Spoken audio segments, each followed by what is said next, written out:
بسم اللہ الرحمن الرحیم۔ حابیل اور قابیل۔ اللہ تعالیٰ نے انسان کو پیدا کرنے سے بہت ہی پہلے زمین و آسمان بنا لیے تھے، اور اس وقت انسانی زندگی ابتدائی حالت میں تھا۔ حضرت آدم علیہ السلام اور حضرت حوا علیہ السلام جب زمین پر آباد ہوئیں تو ان کے ہاں کئی بچے پیدا ہوئے۔ ان میں سے 2 لڑکوں کے نام حابیل اور قابیل تھے۔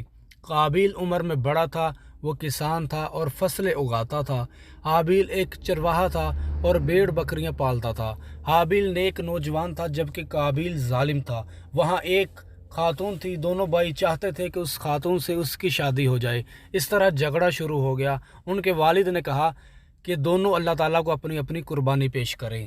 جس کی قربانی قبول ہو گئی اس کی شادی اس خاتون سے ہو جائے گی۔ حابیل نے اپنی ریوڑ کی ایک بھیڑ قربانی کے لیے لی، قابیل نے اپنی فصل میں سے اناج کا ایک ڈھیر لگا دیا۔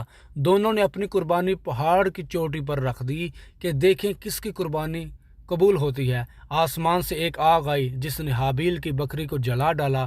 قابیل کے اناج کا ڈھیر ویسے کا ویسا ہی پڑا رہا۔ اس کا مطلب تھا کہ حابیل کی قربانی قبول ہو گئی اور قابیل کی قربانی قبول نہیں ہوئی۔ قابیل حابیل سے حسد کرنے لگا۔ ایک بار اس نے حابیل سے پوچھا کہ تمہاری قربانی کیوں قبول ہوئی اور میری قربانی کیوں قبول نہیں ہوئی؟ حابیل نے کہا کہ قربانی صرف اسی کی قبول ہوتی ہے جو نیک ہوتا ہے۔ یہ سن کر قابیل کو اس قدر غصہ آیا کہ اس نے حابیل کو مار ڈالا۔ اب قابیل کو سمجھ نہیں آ رہا تھا کہ حابیل کی لاش کا کیا کرے۔ اسے ایک کوا دکھائی دیا جو ایک دوسرے کوے کے مردہ جسم کو زمین میں دفن کر رہا تھا۔ قابیل نے بھی حابیل کی لاش دفن کر دی۔ اللہ تعالیٰ نے قابیل کو اس کے جرم کی سزا دی اور اس کی باقی عمر عذاب میں گزری۔ تو یوں یہ کائنات کا سب سے پہلا قتل تھا جو بھائی نے بھائی کو کیا تھا۔